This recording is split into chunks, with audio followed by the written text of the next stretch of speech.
और हम प्रयास करेंगे। अगली जो कथा है दिल्ली में 17 तारीख से 23 तारीख तक अप्रैल के महीने में, ये 14 को पूरी हो जाएगी परसों, वो 17 को चालू हो जाएगी 1 बजे से 4 बजे तक दिल्ली रोहिणी में जापानी पार्क में। हम प्रयास करेंगे पूरे 7 दिन पार्थिव बनाने की महत्वता। पार्थिव कैसा बनाना चाहिए शिवलिंग,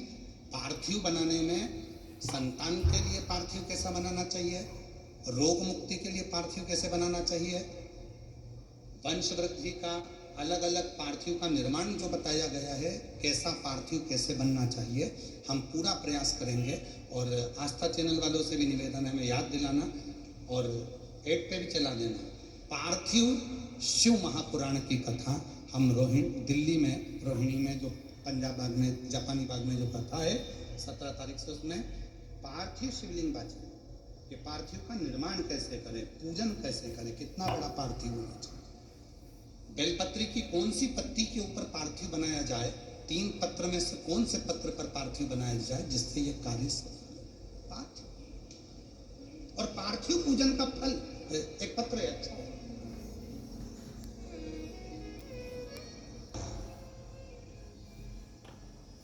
पार्थिव की पूजन करो,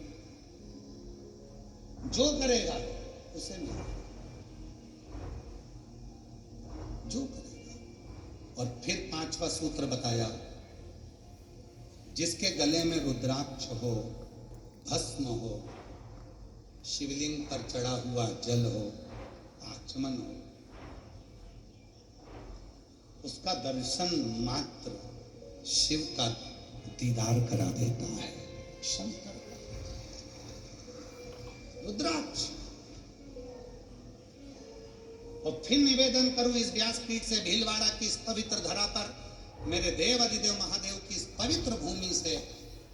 शंकर कंकर की पवित्र आनंदमय शिव महापुराण की कथा में आपसे निवेदन करना चाहता हूं, जिसके गले में रुद्राक्ष होता है, जिसके मस्तक पर भस्म लगी होती है, जिसके में पड़ा होता है, महाराज उस जीव का मात्र दर्शन कर लेने पर भी शिव का दर्शन हो जाता है, मात्र दर्शन। पहचानो, आप लोगों से निवेदन है, गाली देना किसको दे रहे हो सोच समझ कर देना, अपशब्द कहना सोच समझ कर कहना, पहले देख लेना उसके गले में रुद्राक्ष तो नहीं पड़ा है। जिसके गले में रुद्राक्ष पड़ा है, अगर उसको तुमने गाली दी है, जिसके गले में रुद्राक्ष पड़ा है उसको तुमने यदि अपशब्द कहा है, तो फिर मरने से पहले भोगने के लिए तैयार खड़े रहना कि तुम्हें भुगतना भुगतना पड़ेगा। रुद्राक्ष भीतर शिव तत्व की प्राप्ति करा देता है। कितना सुंदर कहा है महाराज जी, ध्यान दीजिएगा जरा।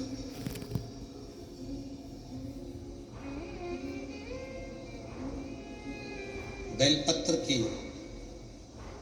शिव को चढ़ी हुई बेलपत्र की पत्ती का यदि एक तिलमात्र पत्ता भी तुम्हारे मुख से तुम्हारे उदर में चले जाता है, बेलपत्र का तिलमात्र एक छोटा सा बारीक से बारीक बिंदी के बराबर भी अगर बेलपत्री का एक तिलमात्र भी पत्ता शिव पर चढ़ा हुआ तुम्हारे उदर में, मुख से तुम्हारे उदर में चले जाता है, और उसकी 42 रात्रि के भीतर भी अगर तुम्हारा प्राण छूट जाता है, 42 रात्रि तक तुमने पत्र नहीं खाया, बेलपत्र नहीं खाया, एक बार खाया, 42 रात्रि तक में भीतर भी अगर तुम्हारा प्राण छूट जाता है, तो तुम्हें यम के दूत लेने नहीं आएंगे, शंकर नंदी लेकर तुम्हें लेने के लिए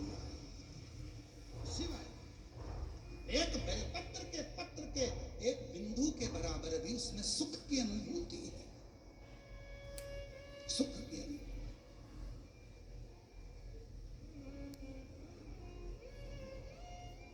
कितनी कृपा करता होगा।